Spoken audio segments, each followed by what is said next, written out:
How's it going, everybody? Today I'm going to talk about 5 helpful habits to have or develop while having ME CFS.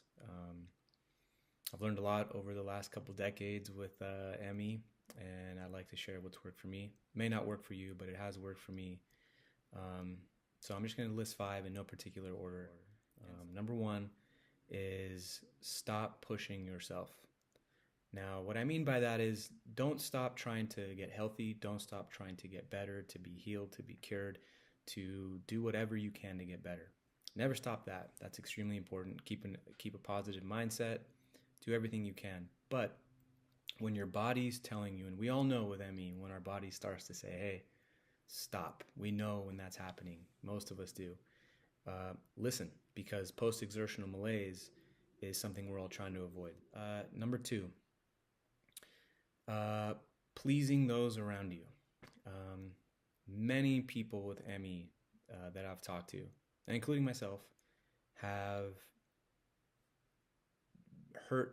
we've hurt our own health trying to help other people because we don't want ME to stop us, right? We don't want ME to stop us from helping out our family or showing up here or driving someone there or whatever it may be, big task or small task. But we put our health on the line so that we can please those around us.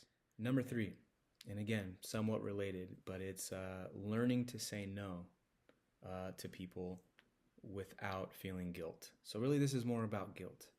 You can tell people no. You can put your health first. You can put your well-being first ahead of others. And for some people that have a very unselfish personality, that's hard to do. But it's something that I think is vital if you want to heal as much as you can from ME, because guilt is not something you want to carry around, especially in relation to your health. Number 4, don't talk about ME, don't share what you think about ME unless you're asked. This may be controversial. Some people like to be advocates, and you might have a couple people over, you might be at a dinner. I think it's best to just not bring it up unless you're asked. I find that when people with ME overshare about the symptoms, you're talking to people that are never going to get it. And I just find that you are not going to get a response you're going to want, and then usually that causes a lot of conflict. And even though people want to understand, they don't. So sometimes, we want to get it off our chest. We're so tired of having this illness. We want to vocalize it and share it and kind of get it off our chest. And then people just go, what? I'm tired too. I have brain fog when I don't sleep well. And, people with ME are going to be like, no, that's not what this is, right? So that can become very contentious, right? Which causes a lot of stress, which, I personally just think it's best. Don't talk about ME unless someone asks. If someone's interested, then share. And again, this has only worked for me. Maybe the opposite works for you. But this is last but not least is forgiveness. Forgiveness for oneself and forgiveness for others. And what I mean by that is forgive yourself for having this illness and for what this illness has caused. You didn't choose this, and it's not your fault for having this. So forgive yourself. But also forgive those around you who may not understand what ME is like. Like I just mentioned, some people who even have the best intentions of understanding, smart and empathetic people who really want to get it, they still don't. It is a hard illness to understand.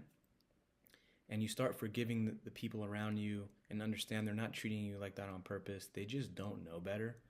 And you forgive yourself. That's a big weight off your shoulders that you can remove and focus on healing, focus on positivity, and focus on the things that are going to help you go on the right path. For those who are moderate and somewhere in the middle, I think these 5 things can be helpful. And it's not one size fits all, but these things have helped me quite a bit. But I am curious to hear what strategies and habits you've developed since getting ME that has helped, because I know people will read the comments and exchange ideas on there. So thank you for watching. I hope everyone's doing okay. Until next time, take care.